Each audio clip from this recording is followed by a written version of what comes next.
Hello and welcome back to EFD, where today we're highlighting 5 great players who have been overlooked at their current clubs. Where should these superstars head this summer? Give us your thoughts in the comments below. Kelechi Iheanacho. With Sane, Sterling, Aguero, Jesus, De Bruyne, David and Bernardo Silva all at Manchester City now, the club is literally swimming in attacking talent. And Nigerian forward Kelechi Iheanacho has found himself stuck in the kids' pool. The 20-year-old has played just 528 league minutes this season, fewer than anyone in the City squad except youngster Alex Garcia and Fabian Delph. And despite his limited time on the pitch, Iheanacho has bagged 6 goals and 3 assists in the Premier League and Champions League play, making him involved in a goal every 70 minutes. And those figures are the result of a fantastic ability to get chances in dangerous positions. Kelechi takes a huge 3.5 shots every 90 minutes, with 2.9 of them coming from inside the area. Even more remarkably, the striker gets in 1 shot in the 6-yard box every game, a figure which leads in the Premier League. He's creative as well, with 2.2 key passes per match, the 3rd best tally at City, behind only De Bruyne and David Silva. He can even dribble too, averaging 1.4 successful take-ons a game, giving him the ability to make chances out of nothing. With stats like these, interest from around Europe is inevitable, and Iheanacho is clearly ready to contribute to a Champions League level side.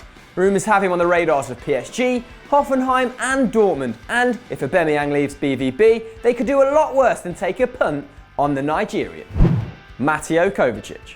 A star member of Real Madrid's B team this season, Mateo Kovacic has now been at the club for 2 years, but seems no closer to a starting spot. The cold brilliance of Toni Kroos and Luka Modric's boundless energy still propel Los Blancos, and Kovacic is going unrecognised. The Croatian has still got 1,600 minutes in La Liga this term, grabbing a goal and 3 assists from central midfield, but has truly excelled defensively.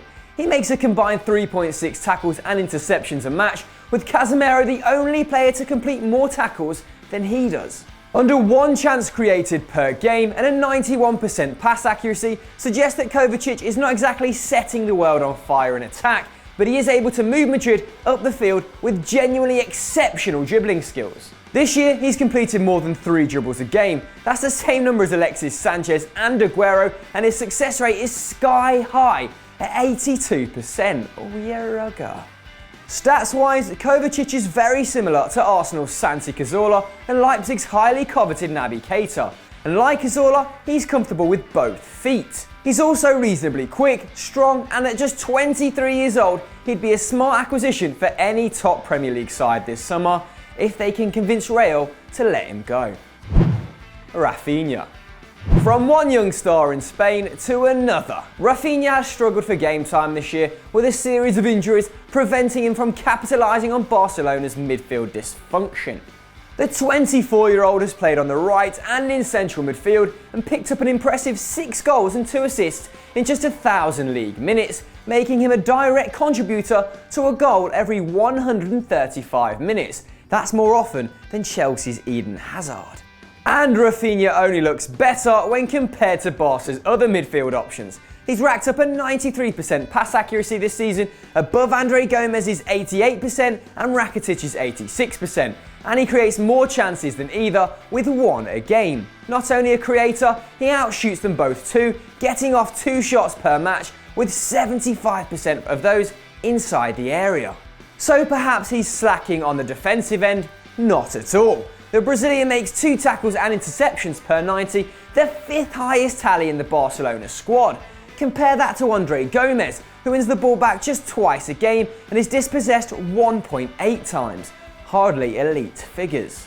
Fundamentally, Barca are tougher in defence and more dangerous in attack when Rafinha is on the pitch. However, with a €60 million outlay on Gomez just 1 year ago, it seems unlikely they'll ditch the Portuguese. So Rafinha may well find himself on the market this summer. Brendan Rodgers, snap him up. Why not? Douglas Costa. Despite a productive couple of years in Munich, Bayern wide man Douglas Costa seems to be unwanted by the German giants. Arjen Robben and Frank Ribery are still tearing up Bundesliga defences, while a permanent deal for Kingsley Coman and a rumoured pursuit of Julian Brandt means the wings won't be free anytime soon. But when he gets on the field, Costa hasn't let uncertainty affect him. He's bagged 6 goals and 6 assists in just 18 starts across the Bundesliga and the Champions League, scoring or assisting every 153 minutes, a rate which is only disappointing when compared to Robben's 83 minutes and Ribery's 78 minutes, which are quite frankly ridiculous.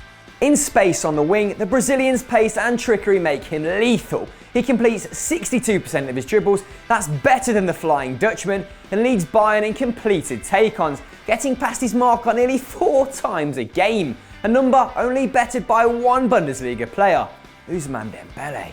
Perhaps his weakest area is his shot selection. Costa makes a very healthy 3 attempts on goal per match, but unlike his teammates, he takes the majority of those from distance, with over 75% coming from more than 18 yards out. Speculative. Nonetheless, he'd be a strong addition for someone, and Juventus, Manchester United and Tottenham have all been linked with moves, with a possible price tag of under 30 million. Who wouldn't take a look? Riyad Mahrez. Unlike other players on this list, Riyad Mahrez remains a starter at his club, with only 3 members of Leicester City's squad getting on the field more than him.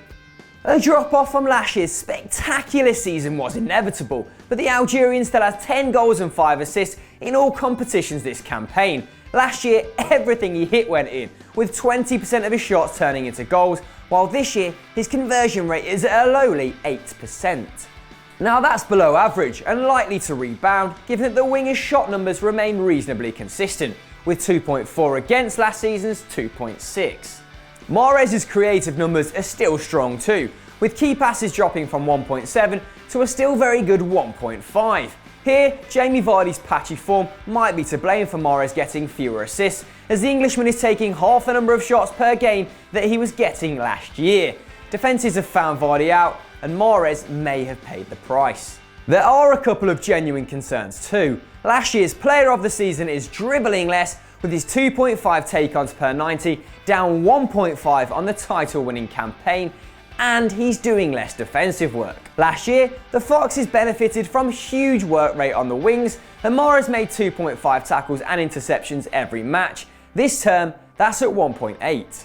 However, he has now publicly stated his desire to leave Leicester. Who would want to leave that beautiful city? And a return to mid-table mediocrity leaves the King Power side more likely to sell. And Monaco and Arsenal are apparently sniffing around, as they always are. Clear off, Wenger. So thanks for watching this week's Scout Report, guys. Have we missed anybody out who springs to mind? Let us know in the comments below. And if you enjoyed this, as always, check out something like Continental Club, maybe a bit of top 10-age. Who knows? And as always, don't forget to like and subscribe.